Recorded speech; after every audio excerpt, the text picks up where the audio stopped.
जय माँ भद्रकाली। दोस्तों, बहुत बहुत स्वागत है आपका हमारे चैनल पर। तो मैं आज अपने चैनल के माध्यम से जो वीडियो आप लोगों तक भेज रहा हूँ, इसमें काल सर्प दोष के बारे में संपूर्ण विस्तार में जानकारी मैं आप लोगों को दे रहा हूँ। काल सर्प दोष क्या है, जातक की कुंडली में इसका किस तरह से प्रभाव होता है और किस भाव में काल सर्प दोष ज़्यादा परेशान करता है, इन सब बारे में विस्तार से मैं आप लोगों के साथ चर्चा करूंगा। तो चैनल पर पहली बार आए हैं तो चैनल को सब्सक्राइब करके घंटी की बटन दबा लेना, ताकि हमारा सभी वीडियो आपको मिले और आप उससे लाभ ले सकें। तो दोस्तों, काल सर्प दोष आज जीवन शैली में एक बहुत बड़ा महत्वपूर्ण विषय बन चुका है, और जिसके नाम पर ज्योतिष लोग, पंडित लोग बहुत बड़ी लूट लोगों के साथ मचा कर रखे हैं और अच्छा खासा धन एकत्रित कर रहे हैं।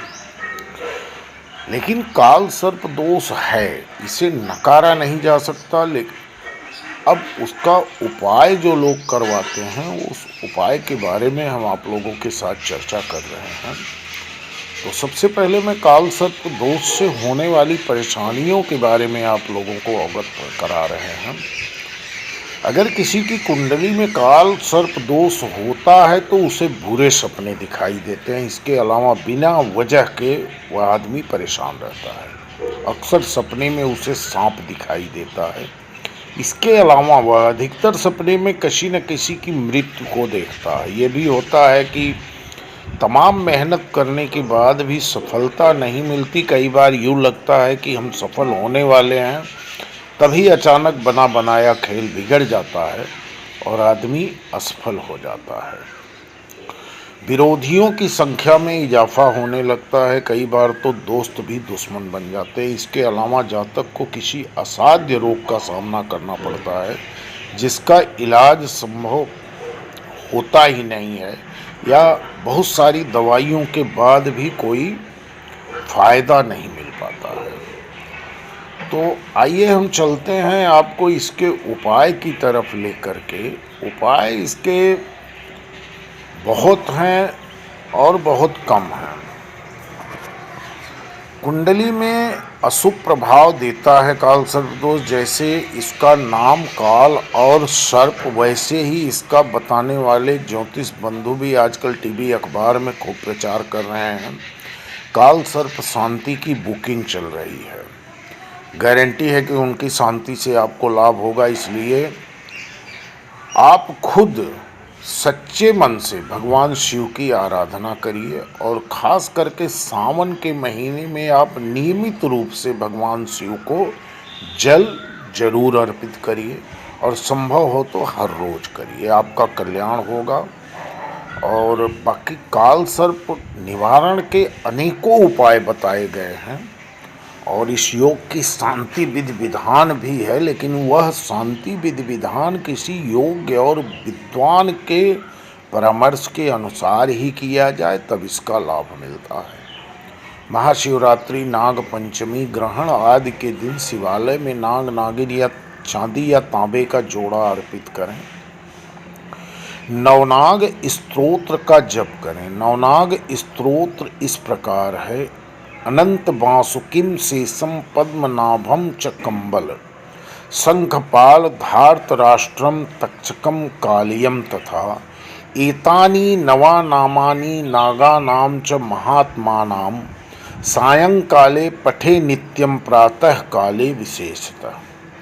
नागदेव की सुगंधित पुष्प व चंदन से ही पूजा करनी चाहिए, क्योंकि नागदेव को सुगंध प्रिय है। ओम कुरकुल्ले हुम फट स्वाहा का जाप करने से सर्व विष दूर होता है। राहु केतु के बीज का 21 हजार की संख्या में जप करवा दें या खुद करें। हवन कराएं, कंबल दान कराएं व ब्राह्मण को भोजन कराएं। और आप अपने पास थोड़ा सा कपूर साथ में रखें। भगवान गणेश की पीड़ा शांत करने के लिए देवी सरस्वती पूजन अर्चन करने वाले से पाठ कराएं, और राहु की पूजा करें। तो इसके इतने उपाय हैं कि आदमी करते करते पागल हो जाएगा। उपाय करते करते ही उसका सर्वनाश हो जाएगा और कुछ नहीं कर पाएगा। इसके लिए आप एक सरल उपाय करिए। नित्य आप रुद्राक्ष की माला लेकर एक माला गायत्री मंत्र का जाप करिए। इससे बड़ा कोई उपाय नहीं है। और बाकी इसमें आपको मैं जो बताने जा रहा हूँ, आपकी कुंडली के भाव के हिसाब से आपको क्या उपाय करना चाहिए। तो एकदम साधारण उपाय रहता है। जैसे प्रथम भाव में राहु और सप्तम भाव में केतु हैं, तो यहाँ राहु का उपाय होगा, चांदी का एक ठोस गोला अपने पास रखें। इससे बड़ा कोई उपाय मत करिए।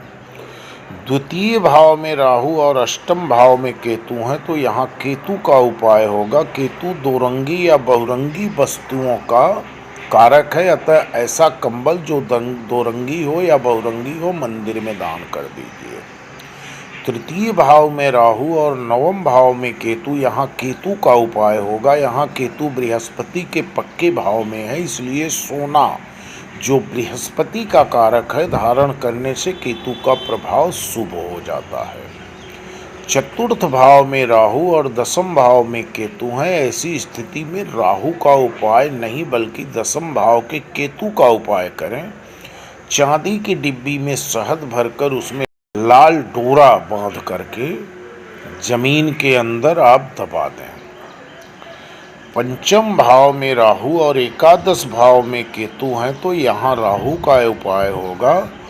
घर में चांदी का ठोस हाथी रखना चाहिए, अंदर से खोखला नहीं हो। और अगर अंदर से खोखला है तो उसमें राहु का प्रभाव बना रह जाता है, क्योंकि अंदर अंधेरा रहेगा। छठे भाव में राहु और 12वें भाव में केतु, तो बेशक छठे भाव के राहु हर मुसीबत को काटने वाला चूहा है, किंतु फिर भी उसमें कुछ बुरे प्रभाव देने की प्रवृत्ति होती है।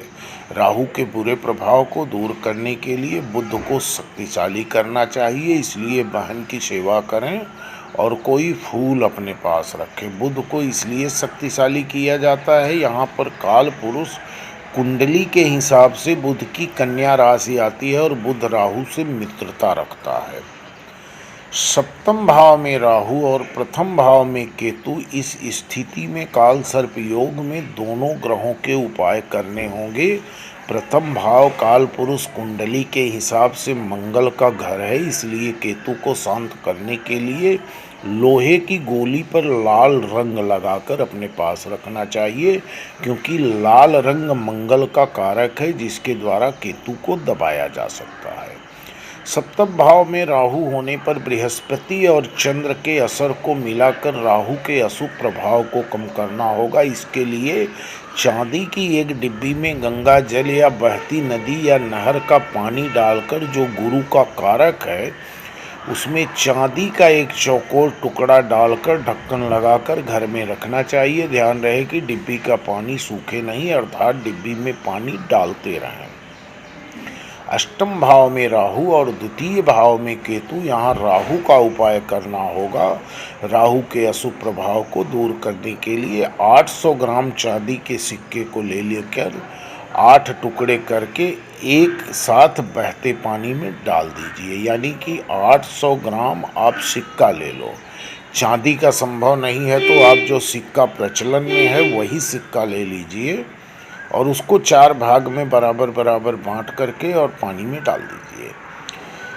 नवम भाव में राहु और तृतीय भाव में केतु, यहाँ केतु का उपाय होगा। केतु के मित्र गुरु की सहायता से केतु को शांत करने के लिए 3 दिन लगातार चने की दाल बहते पानी में डालना चाहिए। दसम भाव में राहु के साथ और चतुर्थ भाव में केतु, यहाँ केतु के अशुभ असर को दूर करने के लिए चतुर्थ भाव की बुनियाद को मजबूत करना होगा। इसके लिए पीतल के बर्तन में बहती नदी या नहर का पानी भरकर घर में रखना चाहिए। ऊपर पीतल का ढक्कन होना चाहिए, क्योंकि काल पुरुष कुंडली के हिसाब से यहाँ पर गुरु की उच्च की राज करके आती है। पीतल का बर्तन तथा बहता पानी दोनों ही गुरु के कारक हैं। केतु गुरु का मित्र है, तो इस उपाय से शुभता आ जाएगी। एकादश भाव में राहु और पंचम भाव में केतु, यहाँ राहु के अशुभ प्रभाव को दूर करना होगा, जिसके लिए 400 ग्राम सिक्के के 10 टुकड़े कराकर एक साथ बहते पानी में डाल दीजिए। द्वादश भाव में राहु और छठे भाव में केतु, यहाँ दोनों की स्थिति अशुभ होने का कारण दोनों ग्रहों का उपाय करना है। तो राहु दोष को दूर करने के लिए बोरी के आकार की लाल रंग की एक थैली बनाकर उसमें सौंफ या खांड भरकर जातक अपने सोने वाले कमरे में रखना चाहिए। ध्यान रहे कि कपड़ा चमकीला न हो, क्योंकि लाल रंग मंगल का कारक है और सौंफ तथा खांड की मदद से राहु के अशुभ प्रभाव को दबाया जाता है। केतु को शुभ करने के लिए गुरु को शक्तिशाली करना चाहिए। गुरु की कारक धातु सोना पहनने से केतु के फल में शुभता आएगी।